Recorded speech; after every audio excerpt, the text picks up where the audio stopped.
Now would be a great time to like and subscribe. Thanks.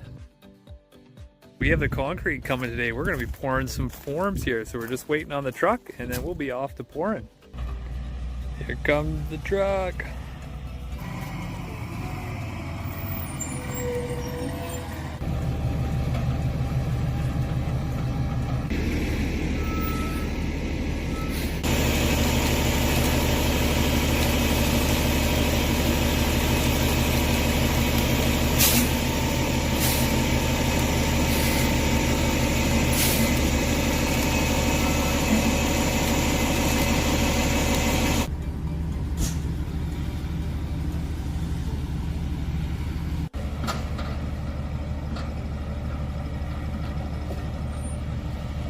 That's it, the slab's been poured and the bolts are in. So now we'll let it set up for a good 24 to 48 hours.